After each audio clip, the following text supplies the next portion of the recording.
I was so thrilled last night to listen to John Dickerson CBS with Steve Colbert, and I really can't say enough about John Dickerson slicing and dicing as the chief political correspondent at CBS and all that they're doing with the nightly news here in the future.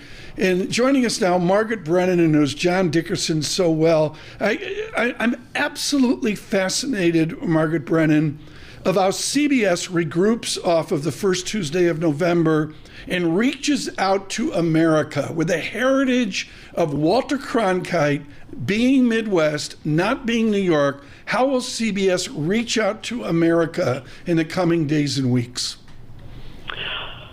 Well, on Sunday, we'll try to understand what's coming next. So we will speak to Bill Hagerty, the senator from Tennessee, who's widely expected to become a cabinet member in a future Trump administration. He was U.S. ambassador to Japan for Donald Trump in the first term, had a role in the transition. We want to talk to him about what reality looks like. You know, there's one thing to say things on the campaign trail. There's another thing when it comes to actual governance. But what is this mandate that Republicans have with the Senate majority and possibly control of the House? What will it indicate for delivering on some of the campaign promises? I look at this, Margaret, and, you know, everybody of all different persuasions just sort of thunderstruck by how America spoke. What have you learned in your reporting from your correspondence in the last 4 days? What sticks out to you is that one conversation you had with the CBS team? You know, Anthony Salvanto, our head of elections and surveys, I've thought back a few times to things he said in recent weeks that were, in hindsight, clear warning signs for Democrats. Things like they had topped out their support on the issues of reproductive health care and state of democracy. They weren't growing support.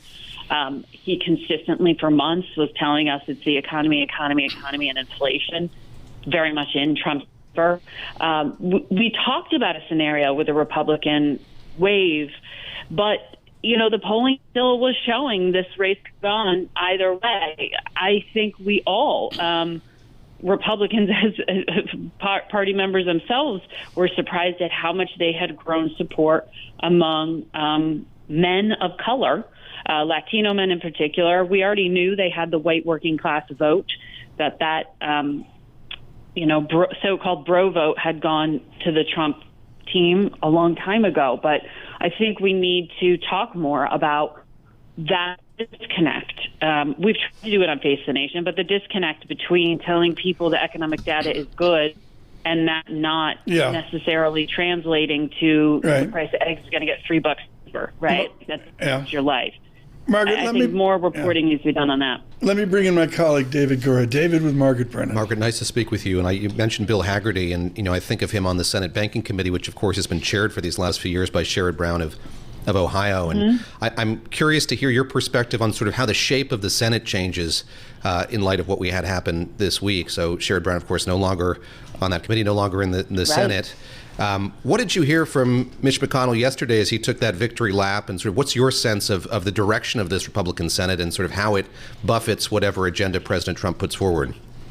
Well, you know, I think we're have been in the midst of a massive realignment. So like these old, in terms of Republican and Democrats, they really aren't traditional conservative Democrats any longer. Sherrod Brown was one of those examples of somebody who, trying to straddle the divide in many ways. As a Democrat, lost that seat to a Colombian American, Bernie, there in Ohio, and certainly the other Ohio seat will become empty soon as J.D. Vance moves into the vice presidency. But look, we're going to watch this race for control and Senate leadership. Mitch passing the torch. Yeah. Does that mean that this is, quote unquote, the place where stupid stuff goes to die? Does it become a fast track for Trump policies? Will it be that bulwark that Mitch McConnell had it be?